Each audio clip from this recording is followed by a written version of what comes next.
कमी है? क्या कमी है मुझ में? शायद मैं इस एग्जाम के लिए नहीं बना हूं।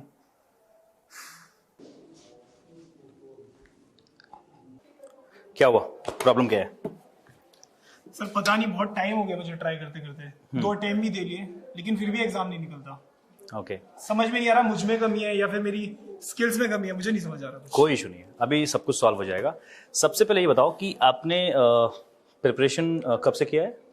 सर मुझे 1.5 साल हो गया प्रिपरेशन करते हुए। ओके। प्रिपरेशन में अभी तक आपने क्या क्या किया है? सर मैंने सारी चीजें ट्राई की है, रीजनिंग, इंग्लिश, मैथ्स, तीनों चीजें। अरे इतना टेंशन नहीं लेते यार, रिलैक्स। मैं बताता हूँ, इतना लोड ले गया तो कैसे होगा बता। सबसे पहली बात कि प्रिपरेशन में आपने क्या बोला? इंग्लिश, रीजनिंग और मैथ्स तीनों में मैंने ध्यान दिया है। ध्यान दिया मतलब इसके लिए क्या किया? अप्रोच कैसे लगाया था एग्जाम को प्रिपेयर करने के लिए? क्या मैंने पहले बैच पढ़ा पूरा, ठीक है। उसके बाद मैंने इसके पे प्रैक्टिस करना चालू करी। और एक मिनट, आपने पूरा बैच पढ़ लिया? Yes sir. उसके बाद प्रैक्टिस किया? हाँ सर। सबसे बड़ा प्रॉब्लम यहीं पे है, पता है? देखो जब भी आप कभी भी कहीं भी कुछ भी किसी भी एग्जाम की प्रिपरेशन कर रहे हो तो आपको इस बात का ख्याल रखना होता है कि आप अपनी जो क्लासेस होती हैं, सपोर्ट स्टडीज को कहते हैं हम लोग, चाहे वो किसी भी मीडियम से ले रहे हो आप, ऑनलाइन ऑफलाइन कहीं भी पढ़ रहे हो, तो स्टूडेंट सबसे बड़ी गलती जो कर रहा होता है ना, वो यही करता है कि वो हमेशा क्लासेस के साथ साथ प्रैक्टिस नहीं करता। क्लासेस अगर कर रहे हो आप तो क्लास के साथ साथ आपको प्रैक्टिस को भी साइमल्टेनियसली रखना पड़ेगा, प्रैक्टिस को भी आपको साथ में लेके चलना पड़ेगा। अगर ये नहीं कर पा रहे हो मतलब आउटपुट नहीं हो रहा है। सिंपल सी बात समझो, आप इस क्लासेस के सिलेबस बहुत बड़ी है। लेट्स सपोज हमारा ये रीजनिंग है ना। अब इस रीजनिंग को हम प्री में भी देखते हैं और मेंस में भी देखते हैं। रीजनिंग के सिलेबस पे अगर ध्यान दिया जाए तो देखो कितने सारे चैप्टर्स हैं। ये आप लेट्स सपोज कोई बैच पढ़ रहे हो आप, जो कि आपका 3 महीने तक चल रहा है वो बैच, ठीक है। उस 3 महीने की ड्यूरेशन में आपका ये आपने पढ़ा है फर्स्ट डे, फर्स्ट वीक में पढ़ रहे हो आप। अब इसको आप प्रैक्टिस कब कर रहे हो? तो थोड़ा सा उसमें हो सकता है थोड़ा बहुत आपने किया भी होगा, लेकिन जो इंटेंस प्रैक्टिस है वो शायद इस टॉपिक को आप 3 महीने बाद कर रहे होंगे। यस सर, एग्जैक्टली मैंने यही हाँ, तो फिर बहुत सारे वो ट्रिक्स जो आपके फैकल्टीज आपको बताएंगे, जो आपके टीचर्स बता रहे हैं, वो तो आप मिस आउट कर गए। और वो स्पार्क ही तो चाहिए होता है प्रिपरेशन में, जो आपको बाकी के लोगों से बहुत अलग करता है। समझ रहे हो? सबसे बड़ी गलती जो स्टूडेंट करते हैं, जैसे आपने किया है, लेकिन ऐसा नहीं सोचना है कि आप नहीं क्वालिफाई कर पाओगे यार, ये बिल्कुल नहीं है। इस एटीट्यूड को पहले हटाना है आपको, बिल्कुल नया करना है, फ्रेश लेके आइए कि आपको सिलेबस का नॉलेज है, अच्छी बात है, लेकिन आप एक बात ध्यान रखिएगा कि जैसे कोई भी चैप्टर, अब जैसे कोई भी सिलेबस है, आप रिवाइज करो अभी सबसे पहले तो। लेकिन रिवीजन का जो असली मोड होना चाहिए वो ये होना चाहिए कि लेट्स सपोज रीजनिंग में आप क्लासेस कर रहे हो, कोई भी लेक्चर्स वापस से रिवाइज करने के लिए पढ़ना शुरू करो। और अगर कोई फ्रेशर आपका दोस्त हो जो कि स्टार्ट कर रहा है, उसको आप जरूर सजेस्ट करना चैप्टर वाइज पढ़ाई करे, तो चैप्टर वाइज प्रैक्टिस भी करे। ओके सर, ठीक है। आजकल क्या है ना कि ऑनलाइन, जैसे ऑनलाइन क्लासेस होती हैं, उसमें एक बहुत सुविधा होती है कि आपके पास जो क्लासेस हम लोग लाइव लेते हैं उसकी रिकॉर्डिंग हो जाती है, रिकॉर्डिंग मिलती है। तो अगर कभी पीछे भी हो जाओ प्रैक्टिस में तो उस वीडियो को लाइव नहीं देखना है, उसको आपको प्रैक्टिस करके, मतलब कंप्लीट करके पिछला चैप्टर को फिर आगे बढ़ना है, ऐसा कुछ करना है, ठीक है। सो पहले आप जैसे लेट्स सपोज आप एक मैथ्स में प्रॉफिट एंड लॉस पढ़ रहे हो, प्रॉफिट एंड लॉस पढ़ रहे हो आप टॉपिक, और आपके फैकल्टी ने इसको 5 लेक्चर्स में पढ़ाया है। आपकी वीडियो जो चल रही है 5 डेज चली। अब उस 5 डेज की वीडियो में आपको प्रैक्टिस भी करना है साथ में। स्टूडेंट को दिक्कत कहां आती है? बिकॉज वो साथ में प्रैक्टिस करते ही नहीं है। एग्जैक्टली, है ना कि मैंने पहले बैच खत्म किया। हाँ, तो वो बहुत सबसे बड़ा फ्लॉ है। मतलब इसी वजह से स्टूडेंट हमेशा बॉर्डर के आसपास, बिकॉज नॉलेज तो है लेकिन एग्जीक्यूशन नहीं हो पा रहा है वहां पे। समझ रहे हो? आपके पास दिमाग में बहुत सारी चीजें हैं लेकिन आप ये नहीं समझ पा रहे हो कि उसको एग्जीक्यूट कैसे करें। तो जब मान लो ये 5 लेक्चर्स में वीडियो चल रही हैं, तो इस 5 वीडियो लेक्चर्स के हिसाब से आपको प्रैक्टिस भी करना पड़ेगा। और हो सकता है कि उस ड्यूरेशन में, जब आप ये चैप्टर वाइज पढ़ाई कर रहे हो, उस ड्यूरेशन में आपको एक्स्ट्रा एफर्ट डालना पड़े। समझ रहे हो? मतलब हो सकता है कि आपको किसी दिन कोई टॉपिक पे भी डिपेंड कर सकता है, हो सकता है किसी दिन आपको 14 घंटे पढ़ाई करनी पड़ जाए, 14 आवर्स की स्टडी, मतलब इंक्लूडिंग द क्लासेस। लेकिन इस बात को टेंशन लोड नहीं लेना, क्योंकि अगर सोचो इस चीज को, अगर हम लेकिन ये काम अगर हम सिर्फ 3-4 महीने करते रह गए ना, तो मुझे लगता है कि आउटपुट बहुत आराम से निकल जाएगा। लेकिन होता क्या है कि हम लोग पहले 3-4 महीने बैच करते हैं, फिर 3-4 महीने प्रैक्टिस करते हैं, फिर 3-4 महीने टेस्ट सीरीज लगाते हैं, और इस पूरे क्रम में हम 1 साल गवा देते हैं और हम वहां पहुंच भी नहीं पाते जहां पहुंचना चाहिए। तो ये बहुत बड़ा फ्लॉ है। ये मैं आपको ही नहीं, मैं आपके इससे और भी स्टूडेंट्स को ये बोलना चाहूंगा कि अपनी पूरी प्रिपरेशन में इस चीज को दिमाग में सेट कर लें कि प्रैक्टिस का एक प्रॉपर तरीका होता है। मतलब पूरा का पूरा प्रिपरेशन आपका जो है दो ही चीजें में है, सिलेबस कंप्लीट किया आपने और सिलेबस का कंप्लीशन। समझिए कि जब आप सिलेबस कंप्लीट करते हो उसके बाद ही तो असली काम हो रहा है। मान लो आपने एक टॉपिक पढ़ा तो उसका टॉपिक कंप्लीट करने के बाद ही तो आप उसको एक्सिक्यूट करोगे। यहाँ पे जब तक एक्सिक्यूशन नहीं है तब तक कुछ नहीं है। Getting my point. अब जैसे मैं बता रहा हूँ प्रैक्टिस करने का तरीका क्या होता है। जैसे कि लेट सपोज ये हमारी किताब है, इसको हम बोलते हैं एस रीजनिंग। ऐसी अब आपके पास तो सारी अच्छी किताबें हैं यार, एस क्वांट्स भी आपके पास है और मैं आपके सेल्फ पे देख रहा हूँ आपके पास एस इंग्लिश भी है, बहुत बढ़िया। तो सारी आपके पास अच्छी किताबें। और ये पता है क्यों इसमें मैं क्या बता रहा हूँ, अच्छी बात क्या है कि इसमें हमारे पास जो सवाल होते हैं इसके बहुत अच्छा सिलेक्शन है आपका, वाइट बुक चॉइस बहुत अच्छा है। अब अच्छी बात यह है ना कि इसमें आपके पास जो लेवल ऑफ क्वेश्चन है बहुत अच्छे किए हुए हैं। दैट मींस पहले आपका फाउंडेशन लेवल क्वेश्चन है ना, ऐसे यहाँ पे देखो आप, फिर आपका मॉडरेट लेवल क्वेश्चन है। तो जैसे लेक्चर 1 आपने देखा तो आप लेक्चर 1 के बाद अभी आपका ऑफकोर्स जो टीचर पढ़ा रहे हैं आपको, चाहे आप कहीं भी पढ़ रहे हो, तो आपके टीचर ने फाउंडेशन नहीं बताया होगा अभी, तो बेसिक बताया होगा। तो फिर आपका काम है बेसिक लेवल क्वेश्चन प्रैक्टिस कर लेना।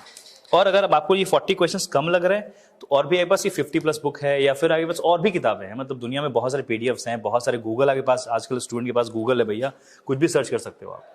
सर्च करो उस लेवल के, उस तरह के क्वेश्चंस को पहले आज देखो कैसे क्वेश्चन है, उसको प्रैक्टिस कर लो। फिर मॉडरेट लेवल प्रैक्टिस कर लिया, फिर थोड़ा सा आपने हाई लेवल डिफिकल्ट क्वेश्चन भी प्रैक्टिस कर लिया। आप इस तरीके से आप मूव कर सकते हो। और जैसे ही ये चैप्टर कंप्लीट होता है तो फिर आपको ये समझ में आ चुका होगा कि यार मेरी अब इस चैप्टर पे कमांड बन चुकी है। वैसे ही आप क्वांट्स में, वैसे ही आप इंग्लिश में कर सकते हो। मतलब सिंपल सा है, पहले अपने आप को हर एक चैप्टर में कमांड बनाना है, चैप्टर वाइज कमांड जरूर ऐसा कमांड बनाना है। मतलब कमांड बनाने के बाद मतलब कमांड किस लिए होगा भाई, तो कमांड होगा आपका कमांड प्लस एक्यूरेसी। कमांड ऐसा नहीं कि सिर्फ सवाल सॉल्व कर रहे हैं, जब हम सवाल सॉल्व कर रहे हो तो एक्यूरेसी भी बहुत ख्याल रखना है। और ये दोनों काम कब करना है आपका, चैप्टर वाइज करना है, मतलब लेक्चर के साथ। ये चैप्टर वाइज काम है आपका, चैप्टर वाइज ये दोनों काम। इस चैप्टर वाइज करने का मेन इंटेंशन जो आपका होगा वो कमांड और एक्यूरेसी है। इस चीज को बिल्ड करना है। हम कई बार क्या करते हैं, हड़बड़ी में रहते हैं। हम सोचते हैं कि यार लेक्चर पहले पूरा सिलेबस भागा छोड़ थोड़ी जा रहा है, लेक्चर्स सब कुछ मौजूद है आपके पास, एक एक करके खत्म करो। मतलब माइलस्टोन सेट करो कि यार यहां पहुंच गया, अब ठीक है, इसके बाद मुझे ये करना है, तो काम हो जाएगा। फिर ये काम कर रहे हो, इसके साथ साथ में अपनी एक्यूरेसी, इसके बाद काम आता है स्पीड। हमारे पास हर चीज का एक एल्गोरिदम है, तो आपको एल्गो समझना पड़ेगा क्या एल्गो है भैया इस चीज का। तो command and accuracy is the initial plinth, initial thing which you need to build. Chapter wise करके कर लो आप। अगर स्पीड की बात करें हम लोग, स्पीड में मैं आपको 3-4 बातें बता रहा हूं, उसका ख्याल रखो, बस मस्त रहोगे। जैसे कि सबसे पहला काम है प्रीवियस ईयर क्वेश्चन पेपर पे कमांड बनाना। ये तब है बिकॉज आपने अभी चैप्टर वाइज काम करके टॉपिक पे कमांड बना लिया है, उसको इनिशियली चेक करना। यहाँ पे स्पीड को ना स्टूडेंट कभी भी ना इस बात को ख्याल नहीं रखता कि यार ये एग्जामिनेशन ना 100 नंबर से ज्यादा इंपॉर्टेंट है कि ये एग्जामिनेशन 60 मिनट का है। सॉरी मैं इसको, आपका एग्जामिनेशन 100 मार्क्स का छोड़ दो, ये एग्जामिनेशन इस तरीके से मत देखा करो। ऑफ कोर्स 100 मार्क्स का प्रीलिम्स होता है, लेकिन आपको यहाँ पर इसको बेस में लेके नहीं चलना है। हम ये भूल जाते हैं कि इस एग्जामिनेशन में हमारे पास 60 मिनट है। अगर आप ये जिसने सोचना शुरू कर दिए कि हमें सिर्फ इसके बाद इस पे लगना है, और क्यों लगना है, बिकॉज हमारे पास एग्जाम 100 नंबर का नहीं है तो 100 नंबर का, लेकिन सोचना ऐसे नहीं है। थॉट को, अपने अप्रोचेस को चेंज करो, विजुअलाइजेशन अपना अलग करो। लोग ऐसे सोच रहे हैं कि 100 नंबर का एग्जाम में कितना आ जाएगा। आपको ये सोचना है 60 मिनट का एग्जामिनेशन है, मैं 60 मिनट में कितना कर लूंगा, और उसके लिए स्पीड चाहिए अपने को। स्पीड हमारे पास जो होगा वो कहां से आएगा, इनिशियली इसका भी एक एल्गोरिदम है स्पीड गेन करने का। बहुत सारे बच्चों के कंप्लेन हमारे पास आते हैं कि सर मेरे चैप्टर तो सारे कंप्लीट हो चुके हैं लेकिन स्पीड नहीं आ रही। स्पीड नहीं, बिकॉज हर चीज का एक एल्गो है यार। दुनिया में कुछ भी होता है ना, उसका एक एल्गोरिदम है। इतनी बड़ी दुनिया चल रही है, हर इतनी बड़ी कंपनियां चल रही होती हैं, इतना सब कुछ चल रहा होता है, उसका कोई ना कोई होगा ना। इतने सारे ट्रेन है, कैसे मैनेज करते होंगे पूरा वो ट्रेन वाले, जो रेलवे हमारे इंडियन रेलवे है, एल्गोरिदम है सब कुछ का। उसी ट्रैक से अलग से एकदम ऐसे कट जाती है ट्रेनें, कैसे होता है सब कुछ, सब एल्गोरिदम है। तो स्पीड बढ़ाने का भी ना एक एल्गोरिदम है। सबसे पहले आपको ऐसी किताबों से, ना मैं नहीं कह रहा हूं कि यही किताब, लेकिन 50 कोई प्रीवियस ईयर बुक होनी चाहिए आपके पास। लेट सपोज ये बुक आपके पास है, 50+ ये बुक है हमारे पास, और इसका इस्तेमाल कर सकते हो आप। कैसे, जैसे कि आप इस बुक से कोई भी, जैसे कि रैंडम, इसमें हर एक ईयर वाइज दिया हुआ है, जैसे 16 का, 17 का, IBPS PO, SBI PO, IPS clerk, हर एक एग्जाम का दिया हुआ है। आपने मान लो एक चैप्टर पढ़ा परसेंटेज मैथ्स में, आपको चेक करना है। आपने यहां से कमांड बना लिया, चैप्टर पे एक्यूरेसी बना लिया, आपने सिंप्लीफिकेशन सॉल्व कर लिया बहुत सारा, आपको पता है कि आपकी एक्यूरेसी और कमांड बहुत तगड़ी है। अब आपको चेक करना है स्पीड कैसे बढ़ाया जाए। कुछ नहीं करना, इसमें जाइए, प्रीवियस ईयर क्वेश्चन पेपर के 5 क्वेश्चन के सेट हुआ करते हैं मोस्टली। जो सिंप्लीफिकेशन है वो 10 क्वेश्चन इस तरीके से पूछा करते हैं वो लोग। 10 क्वेश्चन के हिसाब से आप क्या करो, उसका टाइम सेट कर दो। बिकॉज मोस्टली आपके फैकल्टी जो होते हैं, कंसर्निंग फैकल्टी बताते हैं कि आपको इस 10 सवाल को सॉल्व करने या 5 सवाल को सॉल्व करने में कितना समय लगना चाहिए। लेट सपोज अगर 10 सवाल सिंप्लीफिकेशन का है और उन्होंने बताया कि आपको ये 3 मिनट में सॉल्व कर लेना है, तो just take the timer for 3 minutes for those 10 questions, और कुछ मत करो, उसको लग जाओ। हो सकता है पहली बार 3 मिनट में आप सिर्फ 5 सवाल कर पाओ, तो टाइम मत चेंज करो, base time should be same. उसका सीधा हमला कहां करना है कि अगली बार मुझे 5 का 10 नहीं करना, 5 का 6 करना है। ग्रेजुअल थॉट्स रखा करो, फ्रस्ट्रेट होने से काम नहीं चलता है, बहुत सिंपल अप्रोच होता है। और इससे क्या होगा, एक और चीज बच्चा गलती करता है कि वो चैप्टर मान लो चैप्टर भी सॉल्व कर लिया, फिर सीधा फुल लेंथ मॉक में घुस जाते हैं।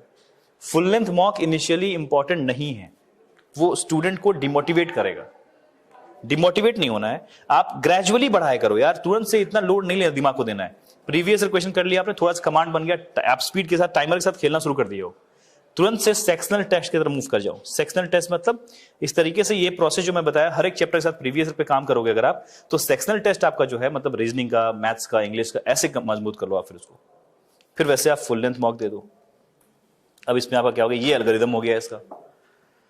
सो बस मैं इतना ही बोलूंगा, बहुत लोड नहीं लेना, चैप्टर वाइज पढ़ाई कीजिए, कमांड एक्यूरेसी वहां से बनाइए। नेक्स्ट आपका जो है स्पीड पे काम कीजिए, और स्पीड पे काम करने के लिए 3 अप्रोचेस हैं, प्रीवियस क्वेश्चन, फिर सेक्शनल मॉक, फिर फुल लेंथ। तो इनिशियल वे में आप क्या करते हो, ये मुझे लगता है कि बहुत बहुत बहुत हेल्प करता है। इनिशियली आपको भी बोलूंगा मैं, अगर आपने 1 साल बिता दिया और आपको दिख रहा है कि दिक्कत हुई है, अभी तक कुछ हो नहीं पा रहा है, तो मैं फिर से बोलूंगा, रिवीजन कीजिए ऐसी किताबों से जहां पे चैप्टर वाइज अच्छे से सवाल रखे गए हैं।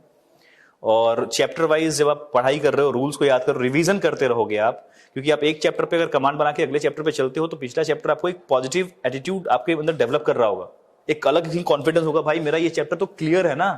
एंड वो जो एक सीढ़ी बनता है, तैयार होता है ना उस चीज का, कि यार हाँ मेरा तो ये चैप्टर मजबूत हो चुका है, तो that gives you positive attitude to work towards your next chapter. And again next chapter करते हुए आप पहुंच जाते हो अपने अल्टीमेट गोल तक। That is how. ठीक है, आई होप कि आपको समझ में आ गया होगा कैसे करना है। अभी से 10 मिनट पहले मैं जितना डिमोटिवेट था, हाँ, मैं ही जानता हूँ, लगता है कि अब मैं ये कर पाऊंगा, मैं ट्राई करूंगा, और नेक्स्ट टाइम मैं पक्का। Okay, thank you, thank you so much, all the best.